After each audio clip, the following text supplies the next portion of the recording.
మీకోసం తెచ్చింది necklace Mela flat 9.99 VA తో నవంబర్ 29 నుండి డిసెంబర్ 7 వరకు హిల్స్ బ్రాంచ్ త్వరలో ప్రారంభం. నమస్తే రమ్మగారు. నమస్తే జయ. మనము లాస్ట్ వీక్ ఒక వీడియో చేసాం రమ్మగారు, ఏంటి సప్త శనివారాల వ్రతం అని. ఉమ్. చాలా చాలా మంచి కామెంట్స్ వచ్చాయి, చాలా మందికి రీచ్ అయింది. వీటితో పాటు కొన్ని డౌట్స్ని కూడా రేస్ చేశారండి. వాటిని మీ ముందు పెడతాను. మాక్సిమం ఎంతవరకు మనం చెప్పగలిగితే, అంటే అందరికీ సంబంధించినవి ఖచ్చితంగా తెలుసుకోవాల్సిన డౌట్స్ ఏమైనా ఉంటే కనుక వాటిని మాట్లాడుకుందామండి.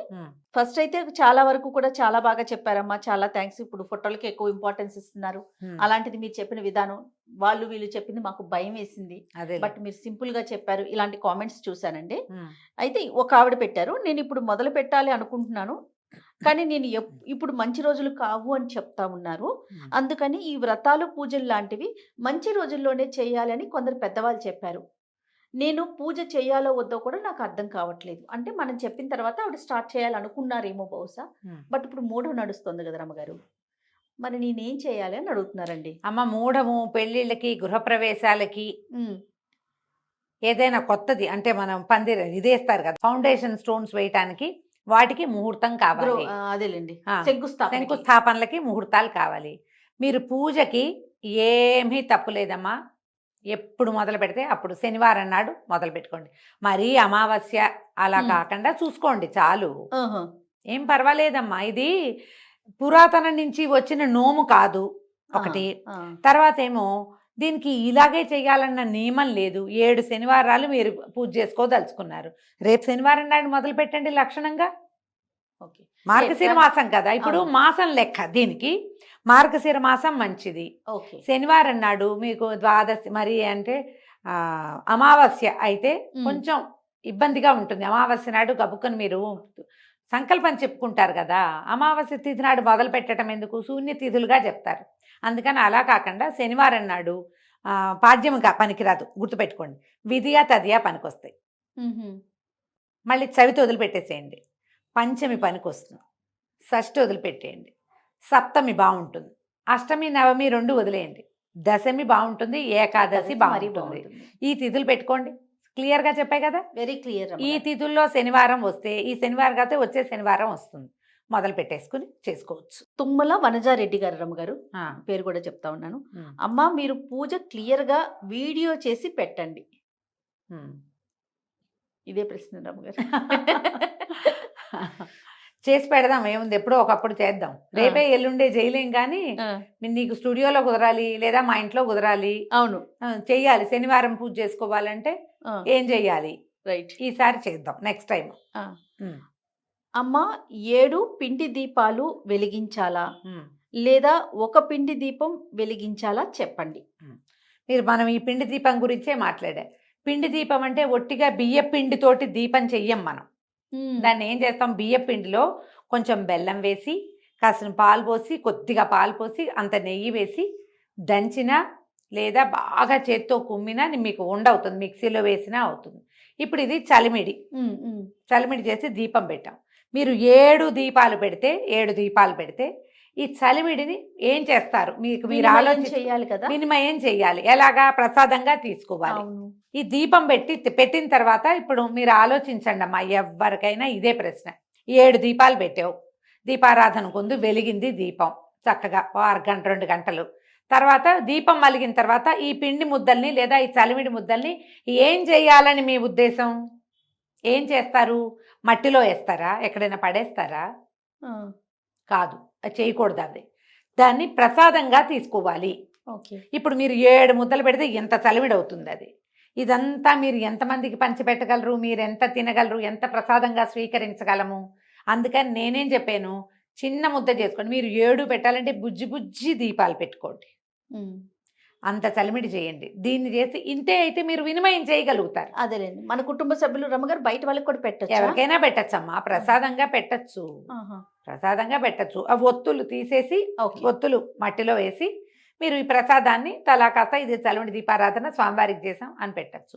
మీరు 1 పెడితే ఎలాంటి ఫలితమో అమ్మా, ఫర్ యువర్ కైండ్ ఇన్ఫర్మేషన్, 7 పెట్టినా అంతే, ఏం తేడా లేదు. భయపడద్దమ్మా. ముందు చాలా మందికి కామన్ గా వచ్చే క్వశ్చన్ ఒకటి నేను చెప్తాను. నన్ను కూడా ఒకళ్ళు అడిగారు, ఫోన్ ఇన్స్టాలో పెట్టారు, ఏమిటి కలశం 7 వారాలు చేద్దాం అనుకుంటున్నాం, నేను కలశం పెట్టుకోవాలనుకుంటున్నాను, వారం వారం కలశానికి ఒక కొబ్బరికాయ మార్చాలి, బ్లౌజ్ పీసు మార్చాలా అని అడిగారు.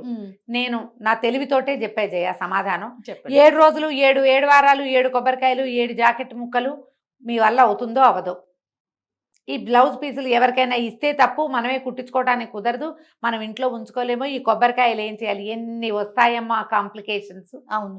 అందుకని కలశం లేపైనా పర్వాలేదని చెప్పాను. మీరు కలశమే పెట్టుకోదలిస్తే ఈ వారం చక్కగా చెంబు నిండా నీళ్లు పోసో, బియ్యం పోసో, నవధాన్యాలు పోసో, పైన ఒక కొబ్బరికాయ ఒక రవికల బట్ట పెడతారు, స్వామివారిని భావిస్తారు.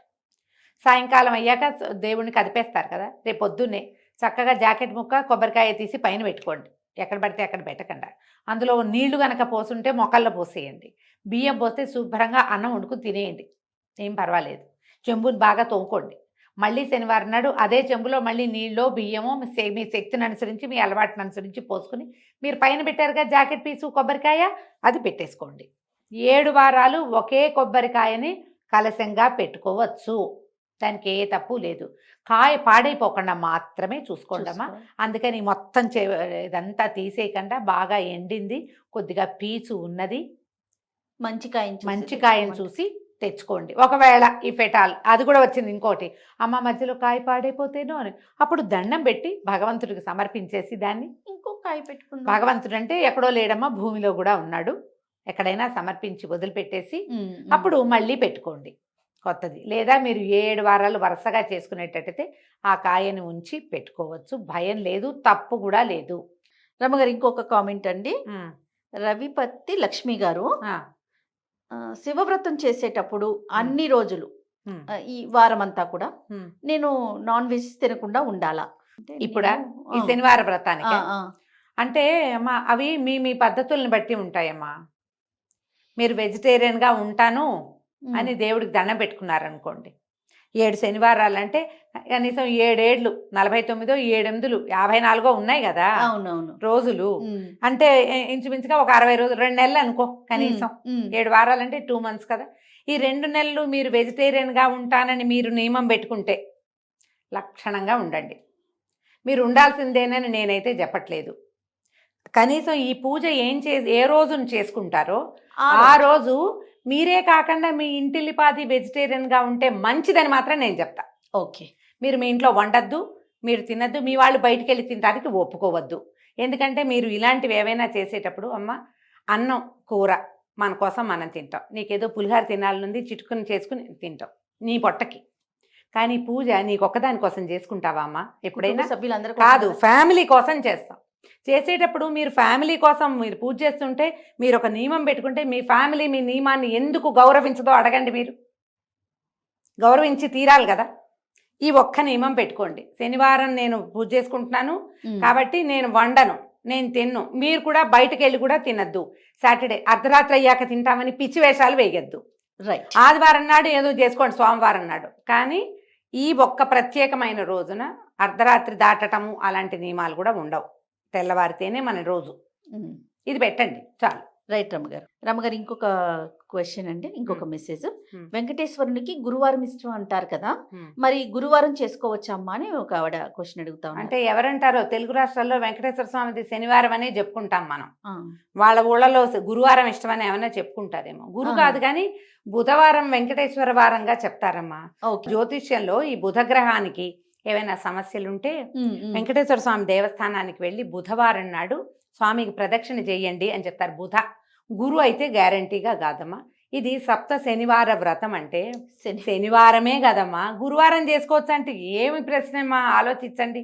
రైట్, ఇంకొక క్వశ్చన్ అండి, ముందుగా వినాయకుని పూజ చేశాక తర్వాత వెంకటేశ్వర స్వామికి పూజ చేయాలా? మనం ఏ పూజ చేసుకున్నా రోజువారీ పూజలో కూడా మొదట చదవాల్సింది శుక్లాంబరధరం విష్ణుమే. మీరు వ్రతంగా 7 రోజులు చేసుకుంటామంటే, సింపుల్గా చేసుకుంటాము అంటే వెంకటేశ్వరుడివే స్తోత్రాలు చదువుకోండి. కాదు నేను చక్కగా కేశవాయ స్వాహ నారాయణ స్వాహ చెప్పుకుంటాను, సంకల్పం కూడా చెప్పుకుంటామంటే వినాయకుడికి ఏముందమ్మా, సింపుల్గా చేయండి. చిన్న పసుపు ముద్ద వినాయకుడు చేసుకోండి ఒకటి, లేదా మన ఇంట్లో ఒక వినాయకుడు ఉంటాడు, పంచోపచారాలు చేయండి వినాయకుడికి. చేసి ఒక బెల్లం ముక్క నివేదన చేసి, నాయన 7 శనివారాలు చేద్దాం అనుకున్నాను, ఇవాళ పూజ మొదలుపెట్టా, నువ్వు నిర్విఘ్నంగా పరిసమాప్తి చేయని ఆయనకు ఒక దండం పెట్టుకోండి అంతే. ప్రతి శనివారం నాడు ఆయనకు ఓ దండం పెట్టుకోవడం, ఒక బెల్లం ముక్క. ఎంత పూజ అది?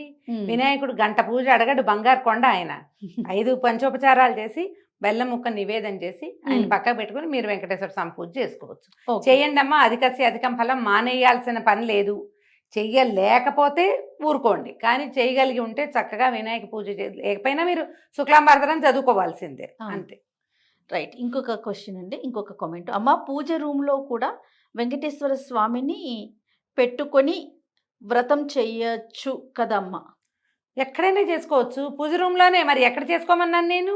ఓకే రమ్మగారు. మీకు ఆల్రెడీ పూజా మందిరంలో ఒక వెంకటేశ్వర స్వామి ఉంటే ఆయనే ఆ పటం శుభ్రంగా తుడిచి చక్కగా గంధం బొట్టు పెట్టి ఆయనకే షోడశోపచారాలు సమర్పించి స్తోత్రం చదువుకుని దీపం పెట్టి మీరు ఇంకేదైనా నివేదన చేస్తే అది కూడా నివేదన చేసి ఆయనకే చేసుకోవచ్చు. కొత్తగా ఇంకో వెంకటేశ్వరుని పెట్టవలసిన పని లేదు. ఇంకొక ఆవిడ రమగారు కంపల్సరీ ఫాస్టింగ్ ఉండాలా? ఒక పొద్దు ఉండటం చాలా మంచిదమ్మా. ఓకే, ఒక పొద్దే నేను చెప్పింది. ఫాస్టింగ్ అంటే రోజంతా ఉపవసించమని చెప్పలేదుగా మీకు. అవును. పొద్దున ఎలాగో భోజనం చేస్తారు, రాత్రి ఒక పొద్దు ఉండండి, ఏదైనా టిఫిన్ తినండి, పలహారం చేయండి, ఏదో ఒకటి. ఓకే అండి. రమగారు, దీనికి అసలు నెంబర్ ఆఫ్ కామెంట్స్ 147 వచ్చినాయండి. ప్రెసెంట్ 147 కామెంట్స్ వచ్చినాయి. అంటే అన్నీ చేయలేను కాబట్టి మళ్ళీ ఇంకొక వీడియోలో మనం డిస్కస్ చేద్దాం. ఇంకొక క్వశ్చన్ ఉంది, ఒక్కటే క్వశ్చన్ అండి. ఓకే. మార్నింగ్ చేయాలా, ఈవినింగ్ చేయాలా? శనివారం ఉదయం చేసుకుంటేనే మంచిదమ్మా. మీకు పొద్దున ఉద్యోగస్తులయ్యి హడావిడిగా పరుగులు పెడితే అప్పుడు ఇంకా తప్పనిసరి పరిస్థితి అయితే సాయంకాలం చేసుకోండి, కానీ ఉదయం చేస్తే మంచిది. ఎందుకంటే మనం సుప్రభాతం చదవాలి. నువ్వు రాత్రి సాయంకాలం 6:30కి మొదలుపెట్టి కౌసల్య సుప్రజారామ అనలేవు కదమ్మా. కాబట్టి ఒక అడుగు ముందు లేచి పొద్దున్నే లేచి చేసుకోండి. లేదా సుప్రభాతం నేను చదవనండి, ఊరికే దీపం పెట్టుకుని ఏదో చదువుకుంటానంటే. రైట్ అమ్మగారు, ఇంకా చాలా కామెంట్స్ ఉన్నాయండి, నేనేమంటాను డిస్కస్ చేద్దాం. ఇంతకంటే ఎక్కువ ఏం రావు. అసలు ముఖ్యంగా వచ్చే ప్రశ్నలు ఇవే ఉంటాయి. నువ్వు ఏ పూజ చెప్పు, నాన్ వెజ్ తినచ్చా అనేది అడిగేది కామన్ క్వశ్చన్ గా ఉంటుంది. దీని మీద ఎప్పుడు నాకు ఒకటి చెప్పాలనిపిస్తుందమ్మా. మీకు తినకూడదని తెలుసు, బహుశా లోపల తింటే తప్పేమో అనిపిస్తుంది.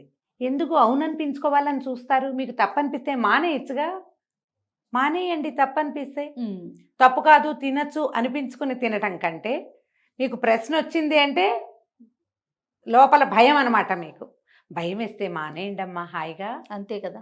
ఇంకేముంది ప్రాబ్లం? ఆ ఒక రోజుకి మానేస్తే పోయే, ఆ ఒక రోజు తినకపోతే వండకపోతే ఏం కొంప మనకా? రైట్ కదా. ఓకే రమ్మగారు, నమస్తే. నమస్తే.